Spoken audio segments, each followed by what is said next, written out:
ചൂരൽമല ഉരുൾപൊട്ടലിനെ അതിജീവിച്ച ശ്രുതിയുടെ പ്രതിസുത വരൻ ജെൻസന്റെ നില ഗുരുതരം.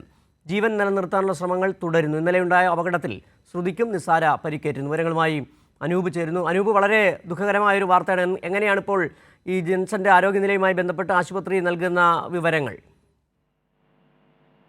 സങ്കടകരമായ ഒരു വാർത്തയാണ് ഉരുൾപൊട്ടലിനെ അതിജീവിച്ച ശ്രുതിയുടെ പ്രതിസുത വരൻ ജെൻസന്റെ ആരോഗ്യനിലയുമായി ബന്ധപ്പെട്ട് പുറത്തു വരുന്നത്. അല്ലെങ്കിൽ ഡോക്ടർമാർ നൽകുന്ന വിവരം അല്പം ഉളവാക്കുന്നതാണ്.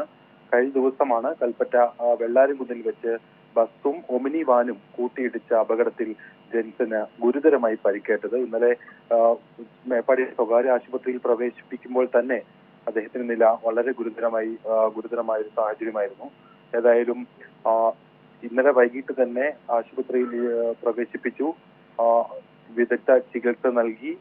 എന്നാൽ അദ്ദേഹത്തിന്റെ ആരോഗ്യനിലയിൽ അത് സാധാരണഗതിയിലേക്ക് എത്താനുള്ള സാധ്യതയില്ല എന്നാണ് ഇപ്പോൾ ഡോക്ടർമാർ നൽകുന്ന വിവരം. ഉരുൾപൊട്ടൽ ദുരന്തത്തിൽ അമ്മയെയും അച്ഛനെയും സഹോദരിയെയും നഷ്ടപ്പെട്ട ശ്രുതിയുടെ പ്രതിസുത വരനാണ് ജെൻസൺ. അപകടത്തിൽ കാലിനാണ് ശ്രുതിക്ക് പരിക്കേറ്റത്. ഇവരെല്ലാവരും ആശുപത്രിയിൽ ചികിത്സയിലാണ്. ഇവരടക്കം ബസ്സിലുണ്ടായിരുന്ന 7 പേർക്കാണ് പരിക്കേറ്റത്. ബസ്സിലുണ്ടായിരുന്ന 2 പേർക്കും ഈ അപകടത്തിൽ പരിക്കേറ്റു. ഈ കൂട്ടിയിടിയുടെ ഒരു വലിയ ആഘാതത്തിൽ വാഹനം പൂർണ്ണമായും തകർന്ന നിലയിലായിരുന്നു. വാഹനത്തിന്റെ ഒരു ഭാഗം പൊളിച്ചാണ് നാട്ടുകാർ ഈ കുടുംബാംഗങ്ങളെ, ജെൻസനെ ഉൾപ്പെടെ പുറത്തേക്ക് എത്തിച്ചത്. ഉടൻ തന്നെ മേപ്പാടിയിലെ സ്വകാര്യ ആശുപത്രിയിലേക്ക് എത്തിക്കുകയായിരുന്നു. ചൂരൽമലയിൽ ഉണ്ടായ ഉരുൾപൊട്ടലിൽ ശ്രുതിയുടെ അച്ഛനും അമ്മയും അനിയത്തിയുമാണ് മരിച്ചത്. ജെൻസനുമായുള്ള വിവാഹ നിശ്ചയത്തിനും പുതിയ വീടിന്റെ ഗൃഹപ്രവേശത്തിനും ശേഷമായിരുന്നു ഈ ഒരു ദുരന്തം നടക്കുകയും ശ്രുതി അതിജീവിക്കുകയും ശ്രുതിയുടെ പ്രിയപ്പെട്ടവരെല്ലാം ആ ദുരന്തത്തിൽ മരണപ്പെടുകയും ചെയ്തത്.